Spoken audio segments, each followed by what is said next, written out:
नमस्कार विद्यार्थी मित्रांनो, एक्सक्लुझिव्ह स्टडी आपल्या सर्वांचे पुन्हा एकदा स्वागत आहे. मित्रांनो, आपण आरोग्य सेवक 40% आणि 50% यांचे या ठिकाणी तांत्रिक प्रश्न, टेक्निकल प्रश्न या ठिकाणी आपण पाहणार आहोत. आणि मित्रांनो, हे प्रश्न हे IBPS ने जे काय आपल्याला सिलेबस दिलेला आहे त्याच्यानुसार मित्रांनो आपण हे प्रश्न या ठिकाणी घेत आहोत. तुम्ही एकदा IBPS टेक्निकलला दिलेला पोर्शन एकदा पाहून घ्या.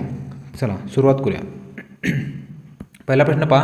आता बघा, आपण गुरुत्वाकर्षण ह्याच्यावर या ठिकाणी 5 प्रश्न घेतोय. बघा, पहिला प्रश्न पहा, वजनाचे CGS एकक काय आहे. बघा, आपण CGS विचारले, आपण काही ठिकाणी SI विचारतील, CGS विचारले, त्यामुळे तुम्हाला CGS आणि SI एकक दोन्ही पण या ठिकाणी माहिती असलं पाहिजे. बघा, ऑप्शन पहा, डाईन, न्यूटन, गुरुत्वीय आणि यापैकी नाही. तर वजनाचे म्हणजे वेटचे या ठिकाणी CGS एकक आपल्याला विचारलं आहे. तर ह्याचं उत्तर आहे ऑप्शन क्रमांक 1, डाईन हे CGS एकक आहे. बघा, आपण या ठिकाणी न्यूटन पण दिलेलं आहे, पण न्यूटन हे SI पद्धतीचे एकक आहे. न्यूटन हे वजनाचे SI पद्धतीचे एकक आहे. दोन्ही ऑप्शन या ठिकाणी देते, जेणेकरून तुम्हाला ते एकदम समजलं पाहिजे किंवा तुम्ही ते या ठिकाणी कन्फ्यूज होता कामा नये. बघा, वजन म्हणजे काय, तर बघा, एखाद्या वस्तूला पृथ्वी ज्या बलाने आकर्षित करते, ज्या बलाने म्हणजे एखाद्या वस्तूला पृथ्वी ज्या बलाने तिच्या केंद्रकाच्या दिशेने आकर्षित करते त्याला या ठिकाणी वस्तूचे वजन, वेट असं या ठिकाणी म्हटलं जातं. हे तुम्ही या ठिकाणी लक्षात ठेवा. व्याख्या पण विचारायचं या ठिकाणी ह्यांचा आयोगाचा भर राहत असतो. बघा, डायन म्हणजे काय, तर 10⁵ म्हणजेच 1 न्यूटन हे असं आपल्याला विचारू शकतील. बघा, किती डायन म्हणजे 1 न्यूटन किंवा 1 न्यूटन म्हणजे किती डायन, असं या ठिकाणी फिरून सुद्धा या ठिकाणी प्रश्न येऊ शकतात. चला पुढचा प्रश्न बघा. समजा पृथ्वीची त्रिज्या आहे त्यापेक्षा अर्धी झाली, पण वस्तुमान तेच राहिले, तर वस्तूचे वजन किती होईल. बघा, ऑप्शन पहा, 4 पट, दुप्पट, तिप्पट आणि 5 पट. तर काय सांगता येईल उत्तर ऑप्शन क्रमांक 1 हे या ठिकाणी बरोबर आहे. 4 पट पृथ्वीचे या ठिकाणी वस्तूचे वजन या ठिकाणी 4 पट होईल. लक्षात राहू दे. पुढे, गुरुत्वीय स्थिरांक गुरुत्वीय स्थिरांक म्हणजे त्याला म्हणतात. लक्षात राहू तुमच्या. गुरुत्वीय स्थिरांक विषयी योग्य विधान ओळखा. बघा, याचे SI पद्धतीतील एकक मीटर स्क्वेअर वर्ग आहे. दुसरा ऑप्शन पहा, याचे मूल्य विश्वात सगळीकडे सारखे असते. तिसरा ऑप्शन पहा, याचे मूल्य स्थानानुसार बदलते आणि यापैकी नाही. तर काय येतं, तर ह्याचं उत्तर आहे मित्रांनो ऑप्शन क्रमांक 2, याचे मूल्य विश्वात सगळीकडे सारखे असते. मित्रांनो, हे विधान या ठिकाणी आपल्याला चूक सांगता येतं, कारण ह्याचं गुरुत्वीय स्थिरांक जीचं या ठिकाणी मूल्य हे उंचीनुसार वाढत जातं, काही ठिकाणी उंची खोलीनुसार कमी होत जातं, त्यामुळे हे सगळीकडे सारखे असतं. हे मित्रांनो विधान या ठिकाणी आपल्याला चुकीचं सांगता येईल. तर बघा, तुम्हाला जीची किंमत माहिती आहे का, तर जीची किंमत काय, तर हे आपल्याला जीची किंमत सर्व ठिकाणी सारखी नसते हे आपल्याला माहिती आहे. तर जीची किंमत एक्झॅक्टली तुम्हाला माहिती पाहिजे. 6.67 × 10⁻11 न्यूटन मीटरचा वर्ग किलोग्रॅमचा वर्ग. मित्रांनो, हे या ठिकाणी जीची किंमत आपल्याला या ठिकाणी सांगते. जीची किंमत कोण सांगितली, गुरुत्वीय स्थिरांक ही किंमत या ठिकाणी कोण सांगितली, तर हे सुद्धा विचारू शकतील आपल्याला. तर गुरुत्वीय किंमत म्हणजे गुरुत्वीय स्थिरांक ही हेनरी नावाचं शास्त्रज्ञ होता. हेनरी कॅव्हेंडिश याने या ठिकाणी जीची किंमत याने आपल्याला सांगितलेली आहे. मित्रांनो, हे लक्षात ठेवा. पुढे बघा, वजन विषयी चुकीचे विधान ओळखा. चुकीचे विधान आपल्याला ओळखायचं आहे वजनचं.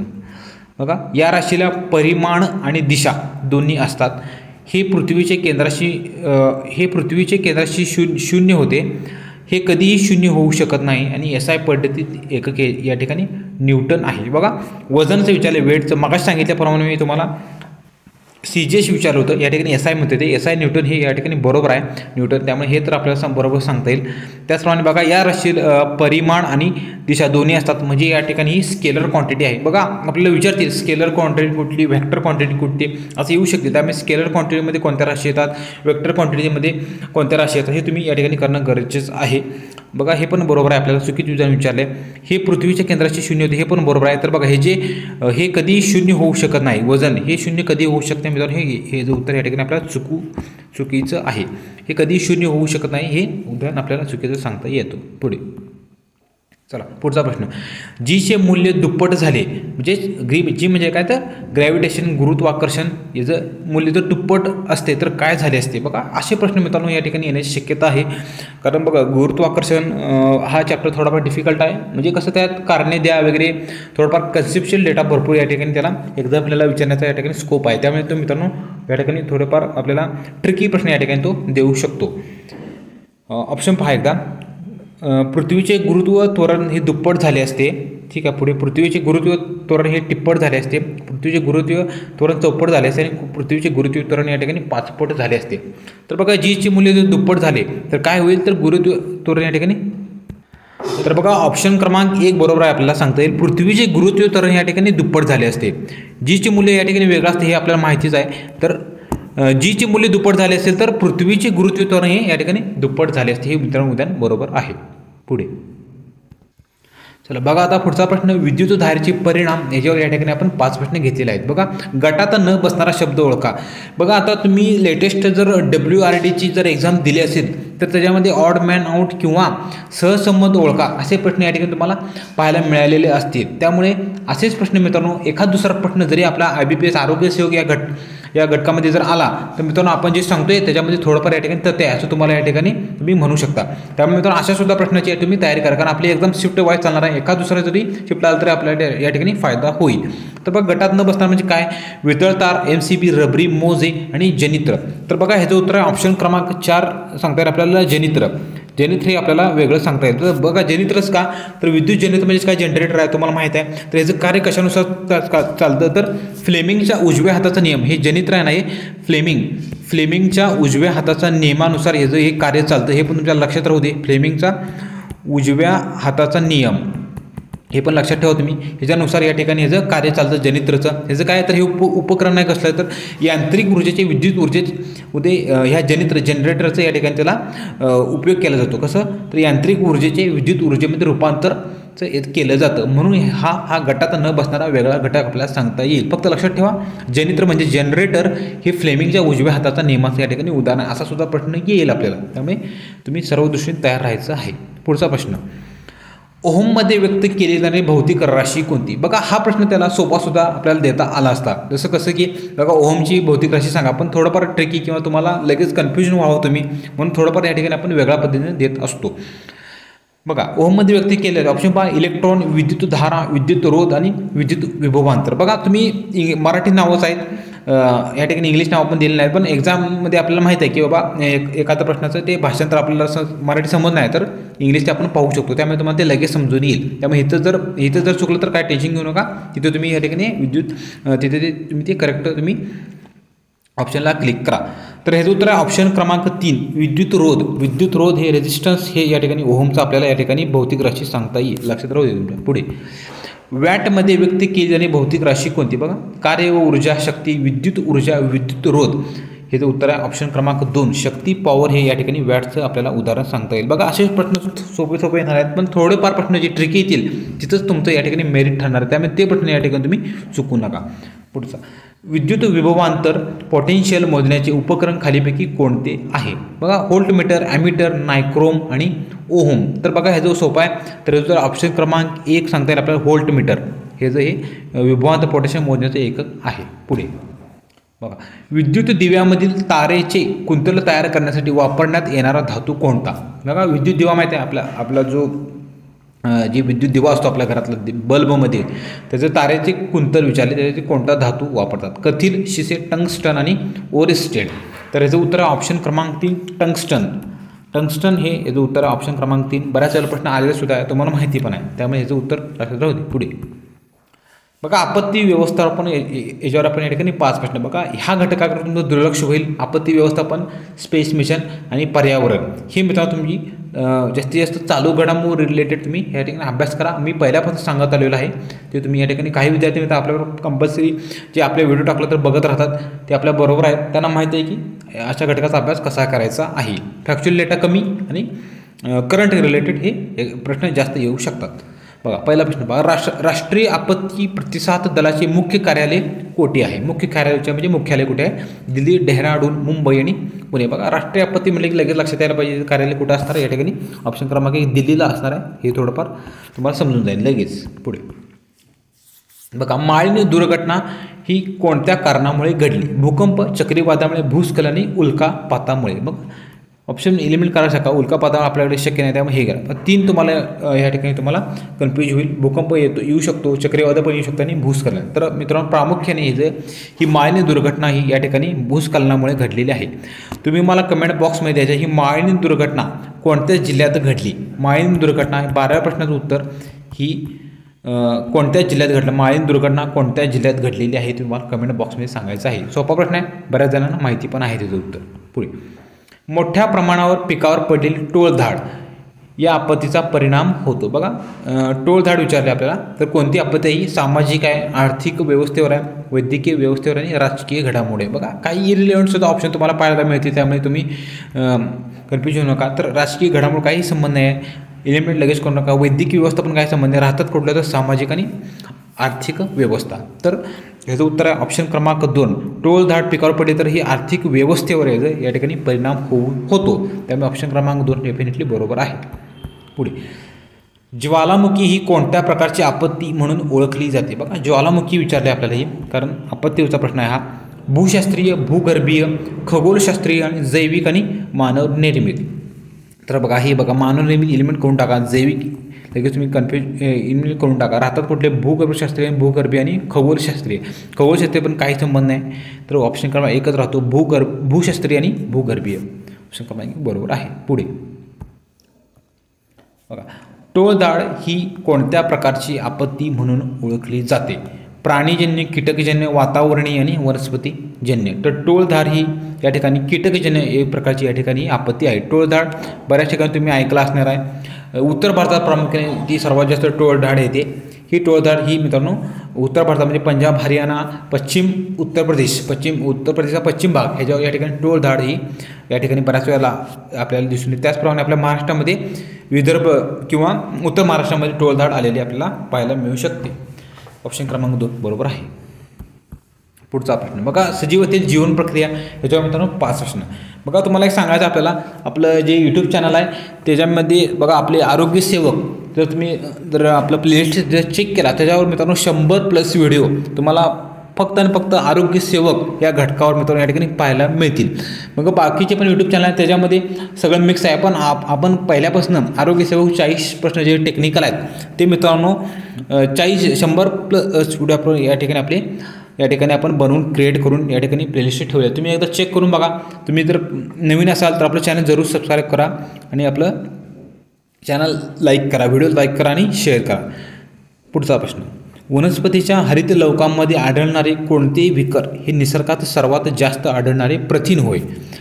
वनस्पतीच्या हरित लवकांमध्ये आढळणारे विकर विचारले, एन्झाम्स विचारले आपल्याला. तर कॅरोटीन, झॅन्थोफिल, रुबिस्को आणि मायोसिन.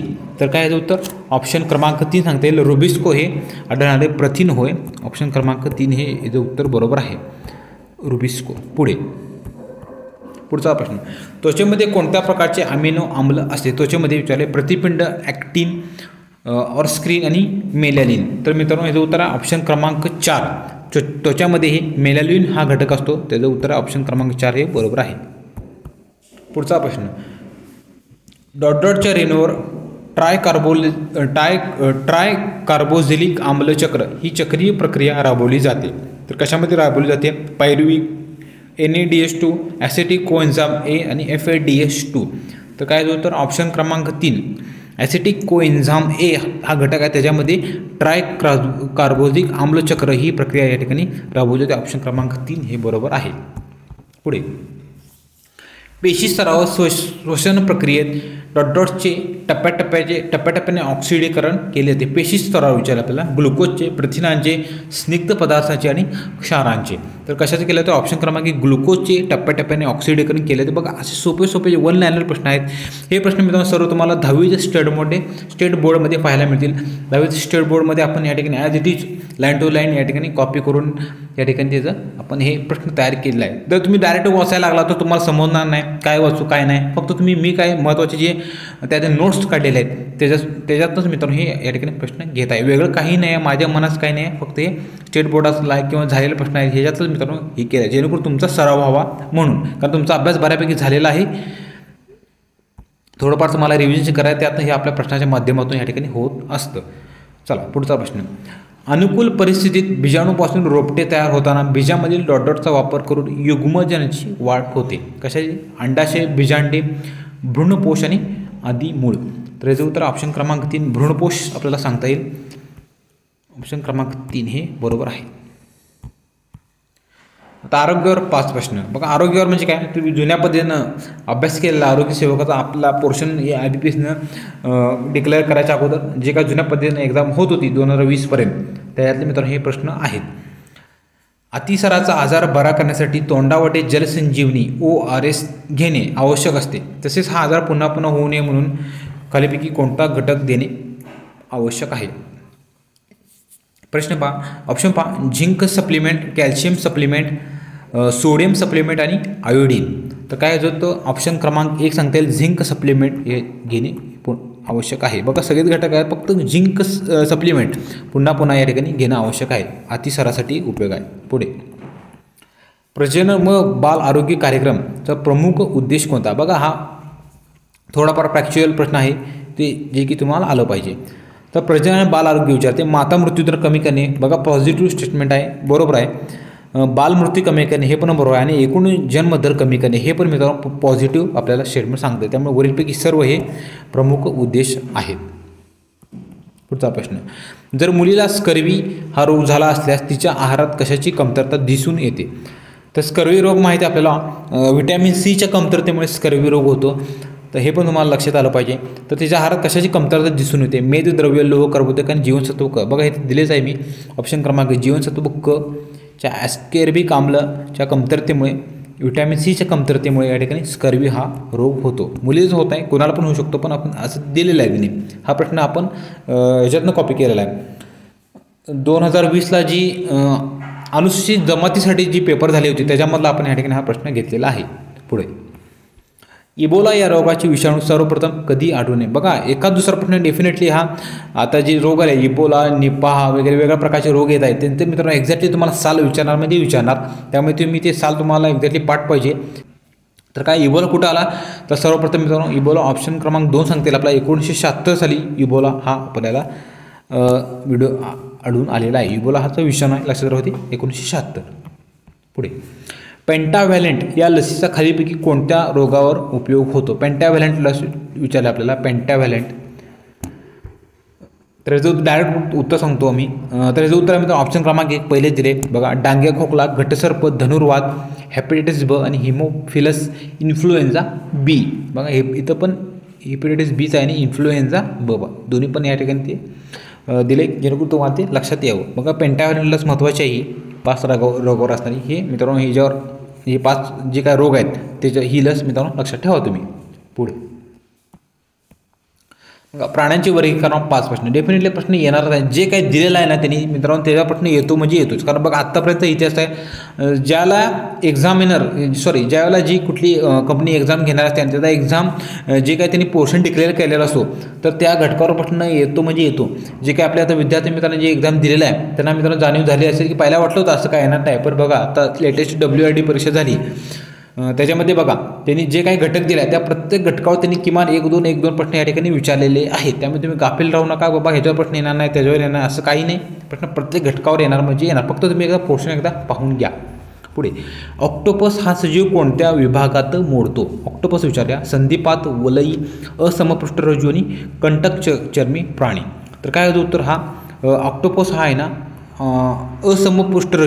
असमपृष्ठरज्जू या गणात या ठिकाणी तो मोठा होतो, लक्षात राहू दे तुमच्या.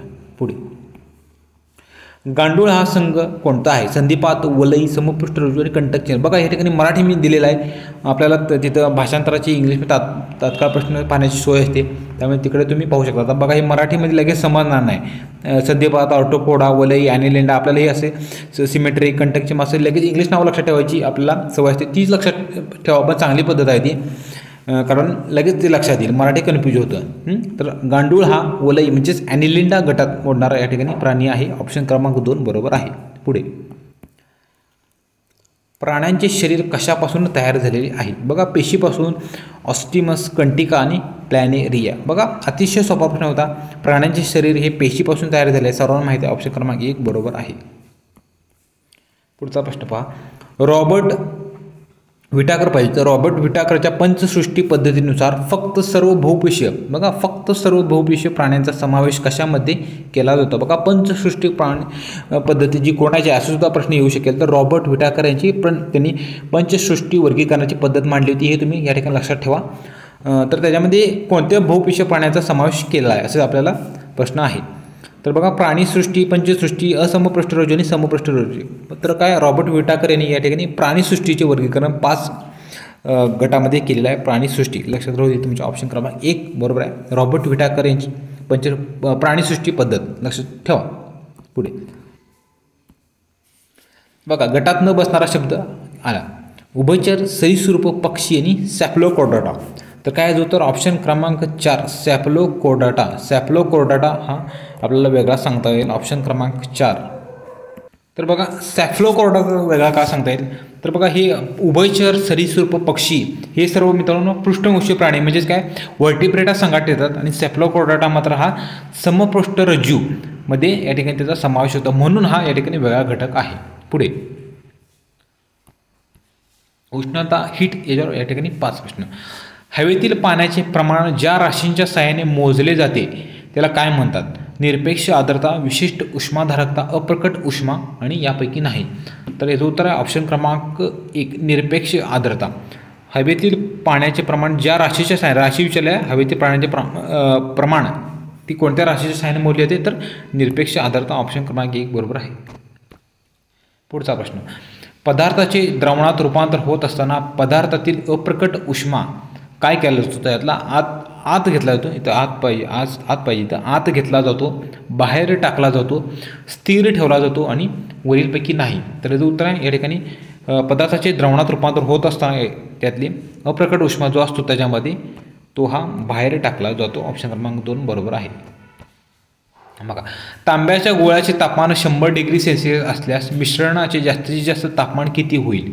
तर बघा एका दुसरा प्रश्न असा येईल की बघा हा थोडाफार आपला आउट ऑफ कॉन्टेक्स्ट राहील, त्याचं उत्तर मित्रांनो बरोबर येईलच, यालाच पाहिजे असं काय नाही, पण एका दुसरा प्रश्न जर आला तर असं तुम्ही कन्फ्यूज होऊ नका. तर याचं उत्तर डायरेक्ट सांगून टाकतो मी. तर याचं उत्तर आहे ऑप्शन क्रमांक 2 33.26 हे आपल्याला ऑप्शन सांगता येईल, ऑप्शन क्रमांक 2 बरोबर आहे. पुढचा प्रश्न, वाफेचे वस्तुमान 50 ग्रॅम असल्यास बर्फ किती वितळेल? बघा हा पण प्रश्न थोडाफार आपला आउट ऑफ कॉन्टेक्स्ट आहे. तर याचं उत्तर आहे ऑप्शन क्रमांक 4 400 ग्रॅम. पुढे आता ह्याचं उत्तर मात्र तुम्हाला आलं पाहिजे. बर्फ किंवा पाणी हा असा पदार्थ आहे की जो बघा कारण त्या अशा संदर्भात आपल्याला सांगता येईल. तर काय याचं उत्तर डायरेक्ट उत्तर सांगतो मी. तर ह्याचं उत्तर आहे मित्रांनो ऑप्शन क्रमांक 3 बर्फ आणि प्राणी असा आहे की जो वितळताना आकुंचन पावतो व गोठताना मात्र प्रसन्न पावतो. मित्रांनो हे विधान या ठिकाणी बरोबर. बाकी तुम्ही ऑप्शन वाचून घ्या, हे आपल्याशी रिलेटेड नाही. पण काय वितळताना आकुंचन पावतो माहीत आहे आपल्याला आणि गोठताना प्रसन्न पावतो हा बर्फ किंवा पाण्याचा आपल्याला गुणधर्म सांगता येईल. पुढचा प्रश्न, ओळख सूक्ष्मजीवशास्त्र या ठिकाणी 5 प्रश्न. बघा पहिला प्रश्न पहा, आदि केंद्रकी व दृश्य केंद्रकी सूक्ष्मजीवांशी संबंधित विक्रे प्रथिने उपयोजित अनुवंशशास्त्र रेशवीय जैवतंत्रज्ञान याचा अभ्यास ज्या शाखेत केला जातो त्या शाखेला काय म्हणतात? बघा अतिशय सोपा प्रश्न आहे. फक्त हे मोठमोठे शब्द वापरून थोडेफार ही 2-3 लाईनी वाढवून आपल्याला या ठिकाणी कन्फ्यूज करण्याचं या ठिकाणी त्यांनी काम केलेलं आहे. फक्त ज्याचा अभ्यास आहे व्यवस्थित वाचेल त्याला या ठिकाणी याचं उत्तर डेफिनेटली सापडेल. तर आपल्याला उत्तर सापडलं आहे. तर हे उत्तर आहे ऑप्शन क्रमांक 1 सूक्ष्मजीवशास्त्र. बघा इथं दिलेलंच आहे सूक्ष्मजीवाशी संबंधित आहे. त्याचप्रमाणे जैवतंत्रज्ञान बायोटेक्नॉलॉजी आहे, म्हणजे याचं उत्तर आहे सूक्ष्मजीवशास्त्र. ह्याचं जेवढं जो काय प्रश्न आहे मोठा दिसतो त्याचं उत्तर मात्र या ठिकाणी आपल्याला वाचतानाच समजून देतं. त्यामुळे प्रश्न व्यवस्थित वाचत जावा जेणेकरून तुम्हाला त्या उत्तरापर्यंत डायरेक्ट या ठिकाणी पोचता येतं. ऑप्शन क्रमांक 1 बरोबर आहे. कचरा व्यवस्थापन व प्रदूषण नियंत्रणासाठी कशाचा वापर केला जातो? कचरा व्यवस्थापनासाठी बायोगॅस, कंपोस्टिंग, व्हिनेगार आणि सूक्ष्मजीव. बघा ऑप्शन इलिमिनेट करा शिका. व्हिनेगारचा काही संबंध नाही, हे उडून टाकायला. तर बायोगॅस काय, बायोगॅस कचरा नाही, बायोगॅस कशाचे आपल्याला माहीत आहे. तर कंपोस्टिंग पण आहे, त्याचं उत्तर आहे सूक्ष्मजीव नियंत्रणासाठी. याचं उत्तर सांगता येईल ऑप्शन क्रमांक 4. पुढे अन्न मार्गात उपयुक्त सूक्ष्मजीवांचा वसाहती निर्माण कोण करत असतो? अन्न मार्गात कशामध्ये सूक्ष्मजीवांचा उपयुक्त वसाहती. बघा हे असं वसाहती वगैरे प्रश्न देऊन थोडंफार या ठिकाणी आपल्याला कन्फ्यूज होईल. सूक्ष्मजीवांच्या वसाहती म्हणजे काय, तर त्या ठिकाणी सूक्ष्मजीवांची साठवणूक कोणत्या जे सूक्ष्मजीव आहेत त्याच्यामार्फत होते असं या ठिकाणी त्याला विचारायचं आहे. पण असं वसाहती वगैरे देऊन तो कन्फ्यूज केलं आहे. ऑप्शन पहा, प्रोबायोटिक्स, ॲसिडोबॅक्टेरिया, एक्विफिसी आणि बॅक्टेरियाइडिटिस. तर काय याचं उत्तर ऑप्शन क्रमांक 1 प्रोबायोटिक्स. प्रोबायोटिक्स याचं उत्तर आहे ऑप्शन क्रमांक 1. पुढे गटात न बसणारा शब्द ओळखा. बघा, लॅक्टोबॅसिलस लॅक्टिस, बायफिडोबॅक्टेरियम, लॅक्टोबॅसिलस क्रिमिरोस आणि स्टेप्टोकॉकस थॅमोफिलस. तर याचं उत्तर आहे ऑप्शन क्रमांक 2 बायफिडोबॅक्टेरियम. ऑप्शन क्रमांक 2 बायफिडोबॅक्टेरियम हा गटात न बसणारा शब्द आहे. पुढे वाईन व सिडार तयार करण्यासाठी वापरला जाणारा सूक्ष्मजीव कोणता? वाईन आणि सिडार तयार करण्यासाठी सूक्ष्मजीव विचारले आपल्याला. सॅक्रोमायसिस, ॲसिडोबॅक्टेरिया, एक्विफिसी आणि रेमफाम्सिन. बघा, एलिमिनेट करायला का रेमफाम्सिनचा काही संबंध नाही आहे. हा रेमफाम्सिन उडून टाका, राहतात 3. तर काय याचं उत्तर सॅक्रोमायसिस. सॅक्रोमायसिस आणि वाईन आणि सिडार तयार करण्यासाठी वापरला जाणारा सूक्ष्मजीव आहे. पुढे आता बघा, आपण TCSने घेतलेले 5 प्रश्न. आता हे विज्ञानच्या संदर्भात आहेत. TCSने जसजसे एक्झाम होईल तसतसे मित्रांनो या ठिकाणी 5 प्रश्न आपण या ठिकाणी ॲड करत जाणार विज्ञान, जेणेकरून तुम्हाला बाकीच्या एक्झामसाठी पण आणि आरोग्यसेवक आपल्या ह्या एक्झामसाठी उपयोग होईलच, पण बाकीच्या एक्झामसाठी पण या ठिकाणी तुम्हाला फायदा होता. प्रश्न, खालीलपैकी कोणते मद्य पेय हे किण्वित द्राक्षाच्या रसापासून तयार केले जाते? बघा, आपण जे प्रश्न जे स्वतः तयार केलं तेच TCSने थोडीफार लँग्वेज या ठिकाणी ते बदलून त्यांनी या ठिकाणी प्रश्न तयार आहे. बघा, किण्वित द्राक्ष इथे दिलेच. बघा, किण्वित द्राक्षाच्या रसापासून. किण्व असं दिलं असतं तर लगेच तुम्हाला उत्तरापर्यंत पोचता आलं असतं, पण तुम्हाला त्याला लगेच उत्तरापर्यंत पोचवायचं नाही. तुम्हाला थोडंफार विचार करायला लावून तुमची विचार करण्याची क्षमता किती आहे. बघा, IBPS तर असले प्रश्न 100% TCS जर कमी विचारत आहेत, पण IBPS मात्र मित्रांनो फॅक्च्युअल डेटावर भरपूर त्याचा जोर राहतो. तर काय याचं उत्तर ऑप्शन क्रमांक 1 किण्वित द्राक्षाच्या रसापासून या ठिकाणी वाईन तयार केली जाते. बघा, स्कॉच, बियर आणि विस्की हे काही संबंध आहे. वाईन आपल्याला माहिती आहे आपल्याला, द्राक्षाच्या कुजलेल्या द्राक्षांचे जे घड असतो त्यापासून या ठिकाणी वाईन बनवली जाते आपल्याला माहिती आहे, पण विचारण्याची पद्धत बघा तुम्ही. पुढचा प्रश्न, खालीलपैकी कोणते युकॅरियोट म्हणून वर्गीकृत आहे किंवा नाही? मग ऑप्शन 5 सायनोबॅक्टेरिया, प्रोटोझोआ, बुरशी आणि प्राणी. तर काय याचं उत्तर ऑप्शन क्रमांक 1 सायनोबॅक्टेरिया. ऑप्शन क्रमांक 1 सायनोबॅक्टेरिया आपल्याला सांगता येईल युकॅरियोट. पुढे पॅनेजेनेसिस कल्पना ही कोणत्या प्रसिद्ध जीवशास्त्रज्ञाने मांडली? बघा, हा प्रश्न थोडाफार वेगळा आहे. पॅनजेनेसिस ही कल्पना कोणत्या जीवशास्त्रज्ञाने मांडली? ऑप्शन पहा, Francis Crick, Charles Darwin, Louis Pasteur आणि रिचर्ड डॉकिन. तर बघा, ह्याचं उत्तर आहे चार्ल्स डार्विन यांची या ठिकाणी पॅनजेनेसिस कल्पना आहे. पुढे प्रकाश संश्लेषण होण्याचा कालावधी केव्हा असतो? बघा, हे असले प्रश्न तुम्हाला या ठिकाणी येतील, तुम्ही बरोबर टॅकल करायचं. प्रकाश संश्लेषण क्रिया या ठिकाणी फक्त दिवसा होत असते, रात्री होत नसते, माहीत आहे. बघा, काही कार्यकर्ते रात्री पण करून येतील, रात्री किंवा दिवसा, पण फक्त दिवसा प्रकाश संश्लेषण क्रिया फक्त कालावधी या ठिकाणी फक्त दिवसाच होत असते. पुढे बटाट्याचा कोणता भाग खाण्यायोग्य असतो? बघा, हां, हे जर उत्तर तुम्हाला कमेंट बॉक्समध्ये आहेत. बघा, आता तुमच्या रिलेटेड संबंधित आहे आणि आलेलं पण प्रश्न आहे. TCSने घेतलेला प्रश्न. बघा, TCS असलेला प्रश्न विचारायला लागले, मग IBPS काय विचारणार नाही. तर ह्याचा उत्तर ऑप्शन हे 45 बटाट्याचा खाण्याचा कोणता भाग खाण्यायोग्य असतो, ह्याचं उत्तर तुम्हाला कमेंट बॉक्समध्ये द्यायचं आहे. ठीक आहे. पुढे चला तर मित्रांनो, आपण या ठिकाणी आपण आरोग्य सेवक संदर्भात टेक्निकल घटकाचे 40 प्रश्न या ठिकाणी आपण पाहिलेले आहेत, जेणेकरून हे सर्व प्रश्न मित्रांनो तुम्हाला या ठिकाणी एक्झाममध्ये उपयोगी पडतील. TCSने विचारले पण या ठिकाणी घेतलेला आहे. तुमचा मित्रांनो अभ्यास हा सातत्य पाहिजे. लवकरच आपली एक्झाम होईल अशी शक्यता आहे, त्यामुळे काही विद्यार्थी मित्र पहिल्यापासून अभ्यास करायला त्यांचं सिलेक्शन डेफिनेटली 100% आहे. काही जण आत्ते जागे होतील, त्यांना जास्त मेहनत करण्याची गरज आहे, कारण बाकीचे अभ्यास करू नये आणि आपण एक्झामची डेट डिक्लेअर आल्यावर अभ्यास करणं किंवा नंतर बघू असं करण्याचं मित्रांनो सिलेक्शन होण्याची शक्यता कमी राहते. तरी पण अजून वेळ गेलेला आहे, अभ्यास करा, आपले व्हिडिओ वारंवार पाहत राहा. एवढंच तुम्हाला मी सांगतो. आपलं चॅनल मित्रांनो लाईक करा, शेअर करा आणि तुम्ही प्रथमच पाहता आपलं चॅनल मित्रांनो जरूर सबस्क्राईब करा. आपला व्हिडिओ मित्रांनो पाहिल्याबद्दल या ठिकाणी थँक्यू सो मच.